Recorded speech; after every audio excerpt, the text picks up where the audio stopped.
Pasukan Hizbullah kembali meluncurkan serangan besar-besaran ke posisi Zionis. Setidaknya ada 10 rudal dan drone Hizbullah yang ditembakkan ke posisi militer di sepanjang perbatasan. Serangan itu pun dilakukan kurang dari 24 jam hingga membuat Zionis frustasi. Dilansir dari The Times of Israel, serangan besar-besaran Hizbullah itu diluncurkan pada Rabu 3 Januari 2024. Hal itu juga telah dikonfirmasi oleh pasukan Hizbullah. Pasalnya pasukannya bertanggung jawab atas 10 serangan terpisah di Israel Utara hari ini, yang mana 4 diantaranya terjadi dalam 1 jam terakhir. Adapun serangan tersebut menyusul dugaan pembunuhan Israel terhadap wakil pemimpin Hamas, Saleh Al-Arauri di Beirut.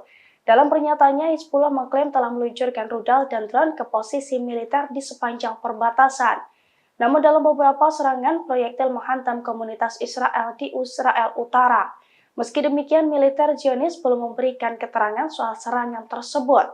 Belum diketahui pula soal ada atau tidaknya korban jiwa dalam serangan tersebut. Download Tribun X sekarang, menghadirkan lokal menjadi Indonesia.